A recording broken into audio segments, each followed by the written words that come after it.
Hello दोस्तों, यह video दहेज प्रथा के लिए है ताकि आप लोग अपने स्कूलों में जो भी प्रतियोगिताएं हैं, बाल दिवस, अन्य सभी प्रतियोगिताएं हैं, उसमें भाग लेकर आप लोग सफल हो जाएं। इस टॉपिक को बोलकर सिंधु न मिल पाएगा अब इस संसार में, सिंधु न मिल पाएगा अब इस संसार में, बिक रहा है आदमी अब खुले बाजार में। मानो हृदय गा उठा है हिचकियों के साज पर, मानो हृदय गा उठा है हिचकियों के साज पर, लानत है इस दहेज पर और सारे संसार पर।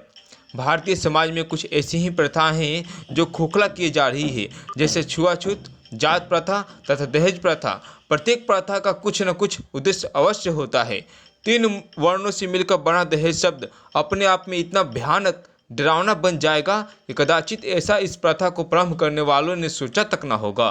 दहेज शब्द अरबी भाषा के जहेज शब्द से बना है, जिसका अर्थ है सौगात, जिसका अर्थ है सौगात। संस्कृत में यह शब्द दाय शब्द से मिलता है, जिसका अर्थ होता है उपहार या भेंट। आज दहेज एक अनिवार्य प्रथा बन गई है। कन्या पक्ष की सामर्थ्य और सुरक्षा का स्थान वर पक्ष की मांग ने ले लिया है। इस प्रथा ने वर्तमान समय में एक दानव का रूप ले लिया है, जो अनगिनत मासूम कन्याओं को अपना ग्रास बना रहा है।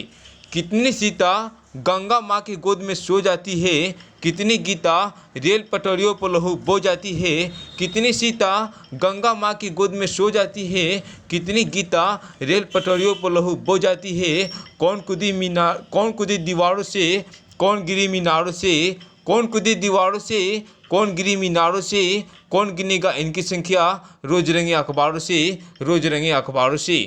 धन के अभाव में सर्वगुण संपन्न कन्या को पतिगृह में नारकीय जीवन व्यतीत करना पड़ता है, या फिर पर्याप्त दहेज न जुटाने पाने की स्थिति में माता पिता सुंदर कमाऊ लड़की को भी अनुचित वर्ग के साथ बांध देते हैं। बेचारी कन्या खून के घूंट पीकर रह जाती है। एक लेखिका ने एक से व्यक्तियों को के लिए कहा है, देखो तो दहेज ने संसार की बदल दी है सोच, देखो तो दहेज ने संसार की बदल दी है सोच। बेटी माँ बाप के लिए बनी हुई है बोझ, बेटी माँ बाप के लिए बनी हुई है बोझ। कई बार कन्याएं पिता की दयनीय दशा देखकर स्वयं को कोसने लगती है। समाचार पत्रों में प्रतिदिन छपने वाले आत्महत्याओं तथा जलने या जलाने से हुई हत्याओं के समाचार पढ़ने से पता चलता है कि इनका मूल कारण दहेज ही है, जिसने नारी के जीवन को अंधकार में और नरक से भरपूर कर दिया है। देखा जाए तो स्त्री पुरुष जीवन की गाड़ी के दो पहिए हैं, जो एक दूसरे के पूरक हैं। यदि एक भी पहिया ढीला पड़ जाए तो गाड़ी अस्थिर हो जाती है। शास्त्रों के लिए तो यह मान्यता है, यत्र नार्यस्य पूजन्ते रमन्ते तत्र देवता, यत्र नार्यस्य पूजन्ते रमन्ते तत्र देवता। अर्थात जहाँ स्त्रियों की पूजा होती है वहाँ देवता निवास करते हैं, परंतु यह युक्ति आज के समाज में सिर्फ आदर्श बनकर रह गई है।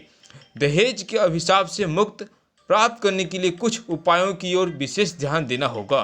दहेज के युवक युवतियों को जागरूक करना होगा, युवतियों में दहेज विरोधी लहर जागृत करना होगा। उन्हें श्राद्ध के स्थान दिलाने के लिए कईवर प्रसाद की पंक्तियों से फिर से दोहराना होगा।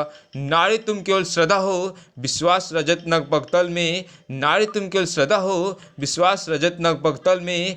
पीयूष रोसी बहा करो जीवन के सुंदर समतल में, पीयूष रोसी बहा करो जीवन के सुंदर समतल में। युवकों को दहेज न लेने की सीख लेने के लिए लेख, भाषण, विवाद प्रतियोगिताएं आयोजित करनी चाहिए।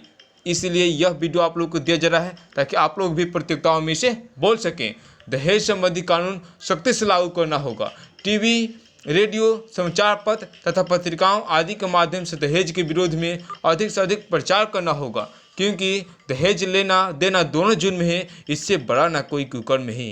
दहेज लेना देना दोनों जुर्म है, इससे बड़ा ना कोई कुकर्म है।